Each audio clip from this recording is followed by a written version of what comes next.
Bienvenidos una vez más a la serie Elecciones y Democracia. En esta ocasión platicaremos sobre la relación entre ciudadanos y gobernantes.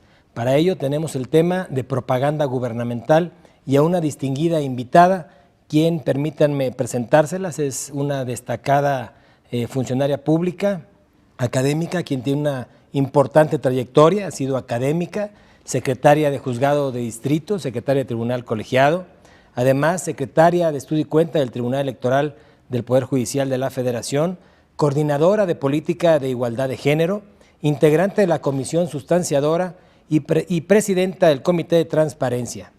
Asimismo fue secretaria general de Acuerdos de la propia Sala Superior del Tribunal Electoral y actualmente magistrada presidenta de la Sala Regional Monterrey. En el ámbito académico es licenciada en Derecho, tiene una maestría en Derecho Penal, Procesal Penal, diplomado en Amparo, Derecho Constitucional y Argumentación Jurídica. Cursó la especialidad también de secretario de Juzgado de Distrito y de Tribunal Judicial. Además, hoy tengo el gusto de dar la bienvenida a la magistrada Claudia Valle Águilas Ocho, presidenta de la Sala Regional Monterrey del Tribunal Electoral del Poder Judicial de la Federación. Bienvenida, magistrada. Muchas gracias por la invitación, Rodrigo. Muchas gracias a usted por habernos aceptado. Bueno, pues en el marco del proceso electoral, uno de los aspectos más importantes es sin duda la equidad y los invito a ver esta información. En el marco del derecho a la información y la rendición de cuentas, los hechos del gobierno se comunican a la ciudadanía, por ejemplo, las políticas públicas, reglamentos, leyes, planes y programas gubernamentales, entre muchos otros. Al respecto, una de las reformas fundamentales incorporadas a nuestra Constitución en 2007 se centró justamente en el artículo 134, con el objetivo de elevar a rango constitucional las reglas sobre propaganda gubernamental, tanto durante las campañas como en periodos no electorales, buscando un nuevo modelo de comunicación que impida el uso del poder público para promover la imagen de los servidores públicos. En consecuencia, la propaganda, bajo cualquier modalidad de comunicación social que difundan los poderes públicos, los órganos autónomos, las dependencias y entidades de la administración pública y cualquier otro ente de los tres órdenes de gobierno, deberá tener carácter institucional y fines informativos, educativos o de orientación social. En ningún caso esta propaganda incluirá nombres, imágenes, voces o símbolos que impliquen promoción personalizada de cualquier servidor público. Magistrada, pues como podemos ver esta información, desde la Constitución y la ley se plantea, como todos sabemos, distribución de prerrogativas en tiempos de financiamiento y radio y televisión. ¿Nos podría decir qué pasa entonces con los funcionarios públicos y si hay alguna diferencia con esas prerrogativas? Sí, sin duda hay una diferencia sustancial. Las prerrogativas para tener acceso a radio y televisión en los tiempos en los cuales los partidos políticos no están formando parte de una competencia electoral, tienen tiempos del Estado para difundir justamente su ideología como partidos políticos. Y hay un cambio, y es un cambio importante y esencial, cuando tienen presencia en estos medios de comunicación masiva, pero de frente a un proceso electoral. En el caso de las campañas, se da un pautado especial.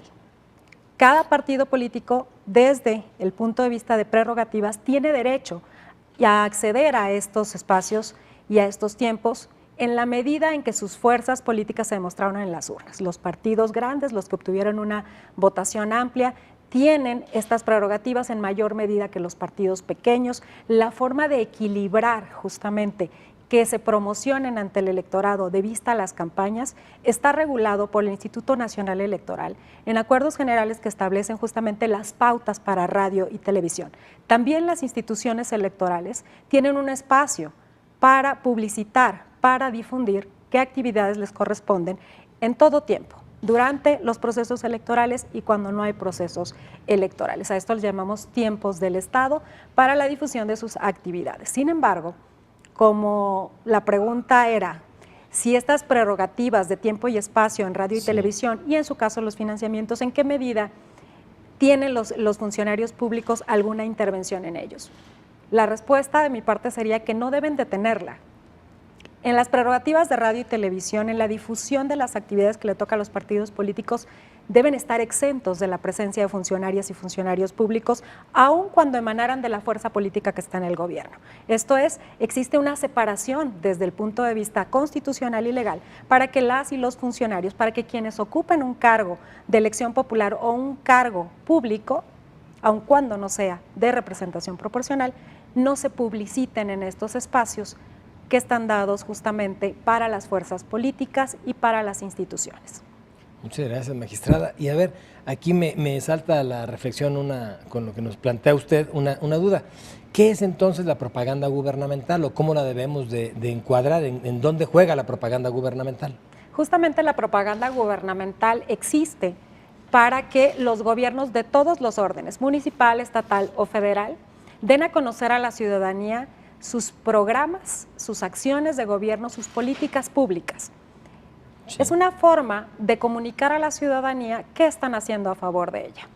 De tal manera que esa propaganda de gobierno, de ahí deriva la denominación de propaganda gubernamental, debe enfocarse particularmente a dar a conocer estas acciones, estos programas, estos proyectos desde las administraciones federal, estatal o municipal.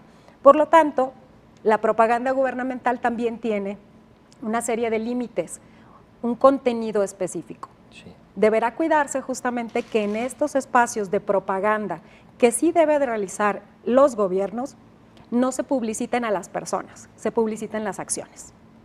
Perfecto, magistrada. Oiga, y a ver, en todo este tema de que está de moda el promocionarse dentro de la página de la institución, la propaganda política, la propaganda gubernamental, me parece que también hay un tema muy interesante sobre la promoción personalizada de los propios funcionarios. ¿Nos podría platicar, nos podría remembrar algunos de los criterios que se han dado en esta materia, por favor, del tribunal? Claro que sí, con muchísimo gusto. Yo creo que es importante iniciar para responder a su pregunta, es la diferencia que existe entre propaganda gubernamental y propaganda personalizada. ¿Cuándo estamos de frente a una y cuándo de frente a otra? La propaganda gubernamental, justamente, como decía antes, es la información que brindan los gobiernos a la ciudadanía de su quehacer. Okay. En tanto que la propaganda gubernamental debe de hablar de acciones de gobierno, no puede fomentar individualidades o promoción de personas. ¿A qué personas nos referimos cuando hablamos de propaganda personalizada, la cual no está permitida conforme a los estándares que nuestra propia Constitución establece en el artículo 41 y en el 134? Pues justamente la de los funcionarios públicos. Los funcionarios y funcionarias públicas que ocupen una responsabilidad de este orden, sobre pretexto de difundir los logros de gobierno, las acciones de gobierno, no deberán publicitarse de manera personal o individual, ni a través de su imagen, ni a través de su voz, ni a través de su nombre o cualquier otro medio a partir del cual se liguen las acciones de gobierno necesariamente con una persona. Las acciones de gobierno y la propaganda gubernamental exige que sea información institucional y que no tenga carácter personalizada a favor o en contra de algún funcionario o funcionaria pública que esté justamente desempeñando esas tareas. Deberá cuidarse que eso no ocurra. ¿Por qué? Bueno, por una simple razón, muy importante, porque debe buscarse que los espacios de difusión de las acciones de gobierno no sean plataformas de posicionamiento de posibles aspiraciones políticas de las y los funcionarios. El encargo los lleva a un uso imparcial de los recursos de los que puedan disponer y también de los espacios públicos a través de la radio y la televisión y de cualquier otro medio, inclusive impreso. Muchas gracias, magistrada. Pues bueno, para ser un poco más gráfico en el tema, permítame ver esta información sobre la propaganda gubernamental. Las limitaciones para la propaganda gubernamental respecto a promoción personalizada de servidores públicos aplica tanto dentro como fuera del proceso electoral. Sin embargo, es importante señalar que tratándose de los mensajes gubernamentales netamente informativos, educativos o de orientación social, el Instituto Nacional Electoral ha establecido casos de excepción en los que es válida la difusión de mensajes, aún en época electoral. Entre ellos, podemos citar los siguientes: las campañas informativas en materia tributaria, así como mensajes de la Procuraduría de la Defensa del Contribuyente; los programas y campañas que llevan a cabo la Lotería Nacional y pronósticos para la asistencia pública; la campaña titulada Seguridad Vial, relacionado con caminos y puentes federales.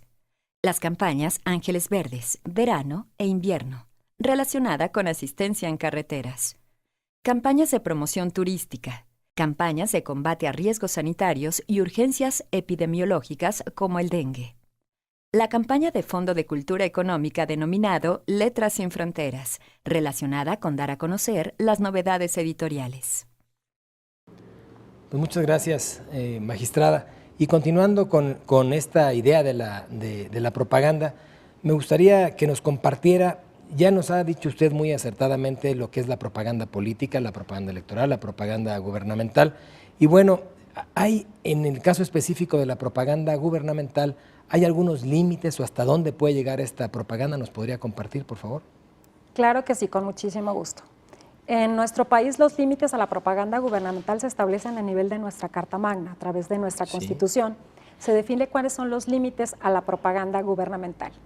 Y no solamente los ve de frente a cuando hay procesos electorales y cuando no estamos en procesos electorales, pero sí establece una condición en particular. Dice, nunca la propaganda gubernamental puede ser un espacio para difundir a los y las funcionarias, como mencionábamos antes.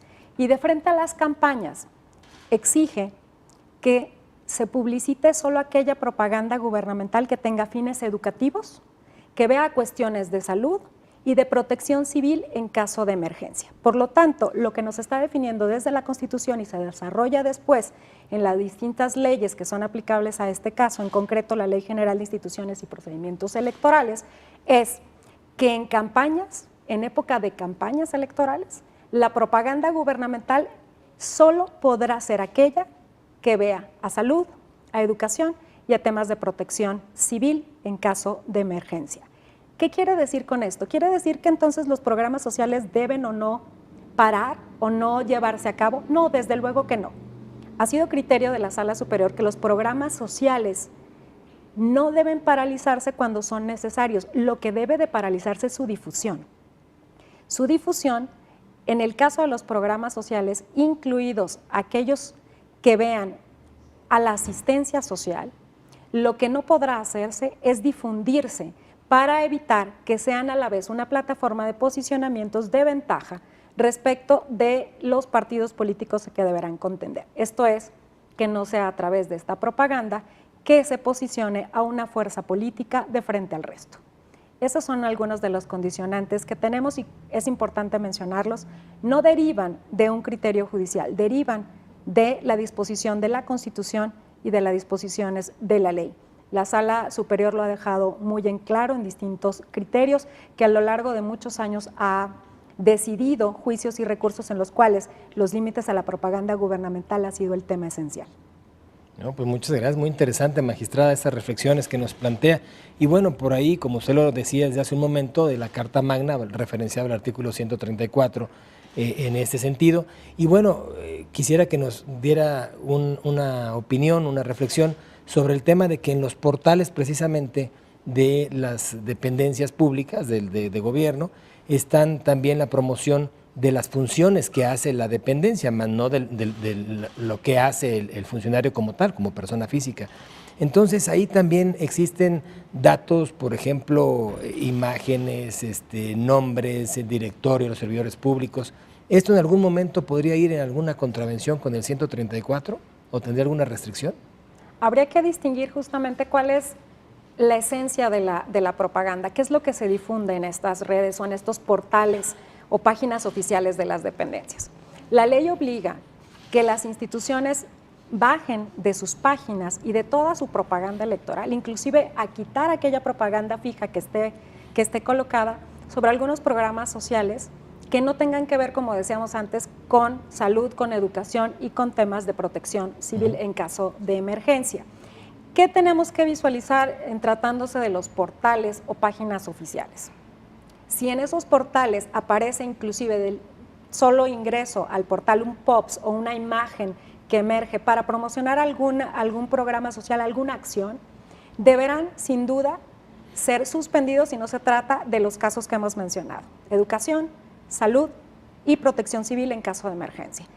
En el tema de si deben o no considerarse una propaganda indebida el hecho de que estén colocados en este portal, el organigrama, las funciones y las personas que integran los portales, sin duda forma parte de la estructura orgánica y del funcionamiento de estas instituciones, y si están tal cual definidos bajo el esquema de un directorio o del tipo de funciones que realizan y no tienen algún componente adicional o elemento adicional que pueda entenderse que se circunscribe solamente a establecer quiénes conforman la dependencia y qué funciones van a realizar, difícilmente vamos a entrar en los puntos de prohibición de la propaganda, que es la no promoción personalizada, el no uso indebido de los recursos públicos para los que esté destinado esta publicidad o estos portales. Y desde luego, como decíamos antes, verificar si se trata de información que no incide en el electorado, que no genere inequidad en la contienda. Esos serían los puntos que tendríamos que analizar de frente a la información que se mantiene en los portales o en las páginas oficiales de las instituciones de frente a los procesos electorales. El principio de integridad electoral, el principio de imparcialidad en el uso de los recursos públicos debe ser velado por todos, especialmente por quienes ejercen una función pública. Muchas gracias, magistrada. Bueno, y la pregunta sería, ¿qué pasa si un funcionario público se extralimita o se promociona o promociona esa propaganda gubernamental a su favor? O sea, ¿cuál sería la autoridad competente? Si nos pudiera explicar cuál sería la autoridad competente para conocer estas quejas y, bueno, ¿quién sería la autoridad también para poderla resolver? O sea, ¿qué camino tiene que seguir el ciudadano? En palabras llanas, Sí, para un claro. mejor entendimiento, la competencia de qué autoridad debe conocer en el caso de que se esté en presencia de propaganda gubernamental indebida, que es a lo que llamamos aquella propaganda que no se ciñe a los requisitos de la Constitución y la ley, que podría ser propaganda personalizada, por ejemplo, depende de dónde se esté publicitando esa propaganda, se definirá a qué instituto nacional electoral o los OPLES o institutos estatales electorales le corresponde. Y yo lo dividiría en dos esquemas. Si la propaganda gubernamental se está publicitando en radio y televisión, indiscutiblemente será el Instituto Nacional Electoral quien deba conocer de las quejas o denuncias que puede presentar cualquier partido político o cualquier ciudadano de la violación a esta garantía de imparcialidad e independencia en el uso de los recursos públicos por posible promoción personalizada o propaganda gubernamental que excede los límites que establece la Constitución. En el caso de que no se trate de propaganda difundida en televisión o en radio, en el caso, por ejemplo, de propaganda que aparezca en periódicos, en alguna revista, que aparezca en alguna barda, propaganda fija en diferentes otros esquemas, podría considerarse, tratándose de elecciones locales, desde luego, de ser competencia de los institutos electorales locales o OPLES, organismos públicos locales electorales. Bajo ese esquema es que se divide la competencia para conocer de estas quejas o denuncias que darán motivo a un procedimiento especial sancionador y, en su caso, al retiro preventivo de esta propaganda para efectos de garantizar que la contienda se desarrolle sin ninguna falta a la imparcialidad de los usos de los recursos públicos. Pues muy bien, magistrada, pues el tiempo nos está apremiando, pero no me gustaría irme si no nos platica antes de algún caso relevante, que usted considere relevante en esta materia, bueno, me imagino que hay muchísimos casos en el tema de propaganda gubernamental, pero pues alguno que nos pueda referenciar para nuestro auditorio, por favor. Hay muchos casos que la Sala Superior ha conocido interesantes respecto, por ejemplo, a los informes de labores de gobernadores. En el caso, la línea para dividir si los informes de labores de funcionarios públicos, ¿quiénes rinden informes de labores? Rinden informes de labores y podrían hacerlo todos los funcionarios públicos en aras de satisfacer el derecho al acceso a la información y a la máxima transparencia. Quienes, conforme a la costumbre de nuestro país, son de quienes conocemos, por lo menos en los medios, que rendirán un informe de labores. Generalmente los ejecutivos federal y locales, en algunas ocasiones también los integrantes del Congreso de la Unión o de los congresos locales. Sí. Uno de los puntos que es importante definir es que no tiene señalado, salvo los gobernadores y el Ejecutivo, el día en que deben rendir ese informe y ante quién. Los legisladores rinden ese informe ante quienes son representados por ellos, ante sus votantes, ante quienes los eligieron. De tal manera que en ocasiones estos informes de labores podrían tener algunos tintes, así se han visto en algunos casos, que más allá de rendir un informe sobre las labores realizadas, de hablar de aquellos logros que se han realizado, obtenido, resultados que se han hechos posibles a partir de su trabajo como legisladores o en el caso del gobierno estatal o federal a partir justamente del desarrollo de las tareas que tienen de la administración pública. Nos ha tocado que hay que diferenciar entre si esos informes de labores tienen o no tintes de exceder a la propaganda debida y pudiera tratarse de propaganda personalizada. No quisiera particularizar en qué casos, pero sí debo decir que han sido algunos casos muy relevantes en los cuales debemos de verificar de nueva cuenta el deber y el compromiso de los funcionarios que ejercen estas altas tareas para ceñirse a que sea realmente un informe de labores y no una propaganda que pueda centrarse básicamente en su persona. Estos límites a la propaganda gubernamental y al ejercicio de rendición de cuentas para tocar la propaganda gubernamental y la propaganda personalizada se han establecido en jurisprudencias de este Tribunal Electoral del Poder Judicial de la Federación a través de su sala superior. Me parece que la ciudadanía está atenta justamente a saber qué labores realizan sus representantes, pero también dentro de ello debemos de verificar que los funcionarios y las funcionarias se ajusten al límite de la publicidad o de la propaganda gubernamental para realmente rendir informes, rendir cuentas y hacer posible el ejercicio imparcial de los recursos públicos, el ejercicio que nos compromete a todos. Muchas gracias, magistrada. Bueno, pues no me queda más que agradecer la distinción que tuvo la magistrada de venir a nuestra serie Elecciones y Democracia, participar con nosotros. Le agradezco, magistrada, por estar con nosotros. Al contrario, la agradecida soy yo. Y muchas gracias. Agradezco a todos los que nos siguen en la serie Elecciones y Democracia. Nos vemos en el siguiente capítulo. Muchas gracias.